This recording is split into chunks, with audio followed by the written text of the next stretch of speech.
एक पुराना गांव कुसुमगढ़, चारों तरफ खेत, टूटी कच्ची सड़कें और रात होते ही ऐसा सन्नाटा कि जैसे हर चीज किसी डरावनी शक्ति के अधीन हो।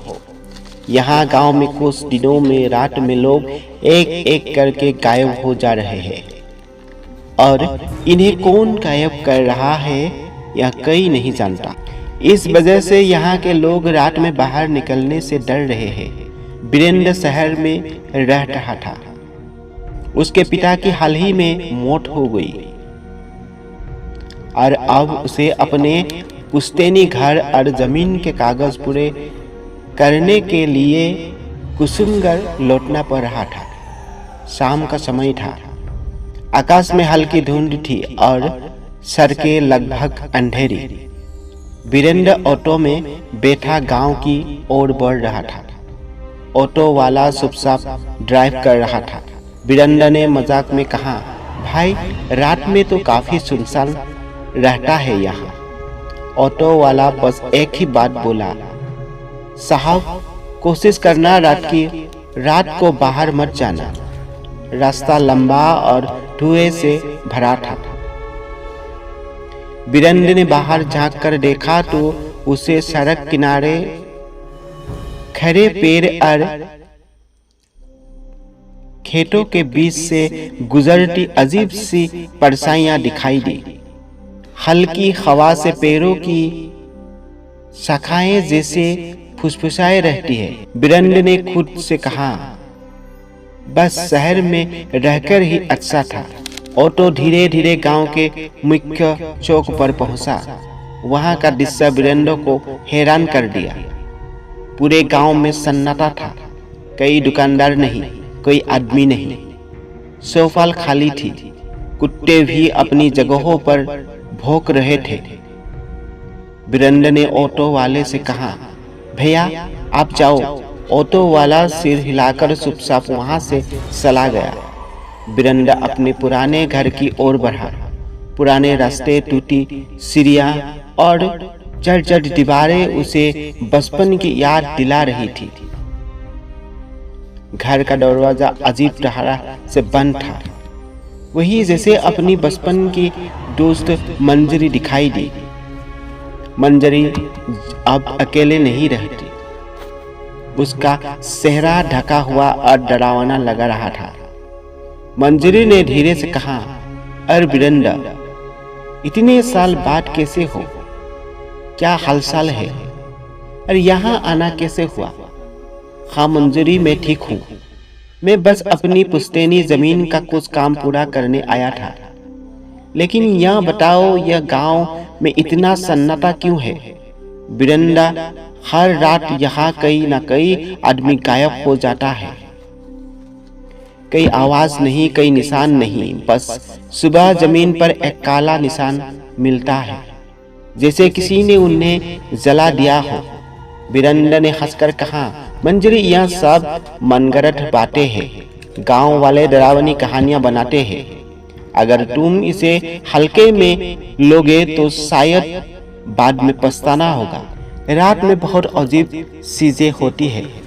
आवाजें, परछाइयां और कभी कभी नाम पुकारने वाली आवाजें। वीरेंद्र ने उसे शांत करने की कोशिश की, लेकिन उसके मन में डर बैठ गया। वह जानता था कि रात अब शुरू ही हो चुकी है और गांव का सन्नाटा धीरे धीरे उसे अपने घेरे में ले रहा था। रात गहरी होने लगी। वीरेंद्र घर के पुराने कमरे में बैठा। धुंध से ढकी खिड़कियां के बाहर झांक रहा था। हर खिड़की पर अजीब सी परछाइयां गुजर रही थी। कभी हवा में फुसफुसाहटें, कभी दीवारों के पीछे किसी का नाम पुकारना। वीरेंद्र ने सोचा, यह सब अजीब है, लेकिन उसके पास समय कम था। वह डरते डरते सोया। अगले दिन जमीन और घर के कागज कंप्लीट करने थे। वह धीरे धीरे गांव की गलियों में घूमना शुरू करता है। वहां हर घर का दरवाजा जल्दी बंद होती है। कोई बाहर नहीं दिखता। चौपाल बिल्कुल खाली। कुत्ते भी अजीब तरह से भौंक रहे थे। वीरेंद्र ने महसूस किया कि जैसे हर कोई डर के साए से रह रहा हो। तभी उसे गांव का पुराना पंडित दिखाई दिया। पंडित बुजुर्ग और गंभीर थे। उनका चेहरा समय की मार झेल चुका था। पंडित ने वीरेंद्र को देखते ही गंभीर स्वर से कहा, वीरेंद्र, तुम यहाँ क्या करने आए हो? पिताजी के जमीन के कागज पूरे करने। लेकिन यह सब अजीब क्यों है? यह गांव शापित है और यह श्राप उसी जमीन से जुड़ा हुआ है जो तुम्हारे परिवार की थी। वीरेंद्र हैरान रह गया। उसने पूछा, कैसा श्राप? तुम्हारे दादा ने इस जमीन पर एक मंदिर गिरवाया था। उस मंदिर में एक रक्षक की आत्मा भी थी जो गांव की रक्षा करती थी।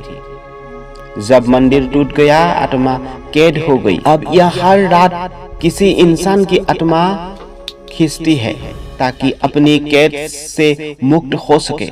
वीरेंद्र ने पंडित की बातों को बड़ी गौर से सुना, लेकिन उसके भीतर डर बैठ चुका था। वीरेंद्र ने पंडित की बातों को सोचते हुए रात बिताई। आसपास के धुंध और आवाजें उसे लगातार परेशान कर रही थी। दीवारों के पीछे फुसफुसाहटें, दरवाजों, हवाओं में नाम पुकारने की आवाजें और खिड़कियों से गुजरती काले साएं उसे मानसिक रूप से कमजोर कर रहे थे। अगले दिन वीरेंद्र ने तय किया कि वह उस जगह जाएगा जहां मंदिर था। उसे जानना था कि क्या सच में यह श्राप उसके परिवार की गलती का परिणाम है। वीरेंद्र, मत जाओ वहां, यह खतरनाक है। तुम्हें शायद बचकर नहीं निकल पाओगे। मुझे सच्चाई जाननी है। रात का समय था। पूरा गांव वीरेंद्र को रोकने की कोशिश कर रहा था, लेकिन वीरेंद्र ने हिम्मत दिखाए हुए आगे बढ़ना तय किया। वीरेंद्र उस जगह पहुंचा। चारों तरफ जली हुई मिट्टी, टूटी दीवारें और बीच में एक पुराना बुझा हुआ दिया पड़ा था। वीरेंद्र ने धीरे से दिया जलाया। जैसे ही लो उठी, जमीन हिलने लगी। हवा में सिसकारियां गुजरने लगी।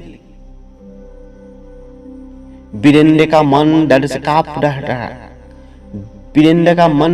कांप रहा था। तभी मंजरी वहां पहुंचती, लेकिन उसका चेहरा बदल चुका था। उसकी आंखों में अब शैतानी शक्ति दिख रही थी। मंजरी इंसान नहीं थी, वह वही राक्षस की आत्मा थी जो मंदिर टूटने पर कैद हो गई थी। सालों में मंजरी गांव के लोगों को मार रही थी ताकि उन्हें अपने अंदर खींचकर श्राप से मुक्त हो सके। लेकिन अब वीरेंद्र के लौटने से उसकी कैद पूरी तरह टूटने वाली थी। मैं अब तुम्हें नहीं छोड़ूंगी। तुम्हें निकलने के बाद मैं इस श्राप से मुक्त हो जाऊंगी। नहीं, मुझे छोड़ दो। लेकिन आसपास धुआं फैल जाता है। धीरे धीरे वीरेंद्र गायब हो जाता है। गांव में अब केवल सन्नाटा और हवा में हल्की सिसकारियां रह जाती है।